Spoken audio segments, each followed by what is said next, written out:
चमचो जंहिं बि बर्तन में रहंदो आहे अर्थात जंहिं बि बासण में रहंदो आहे उन खे ई खाली करे छॾींदो आहे। इन लाइ चमचनि खां परे रहो, अर्थात जेके चमचागिरी कनि था उन्हनि खां परे रहो। जय श्री कृष्णा। कान्हा तव्हांजे बग़ैर सभु व्यर्थ आहे मुंहिंजो। मां शब्द तव्हांजो, तव्हां अर्थ मुंहिंजा, अर्थात अर्थ तव्हां ई आहियो।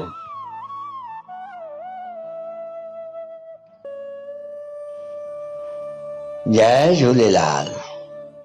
जिन जी पत पाणीअ ते तिन जा सलाह थिया सावा, तंहिंजी सलाह सां अॼु केरु करे दावा। आयो लाल चओ झूलेलाल।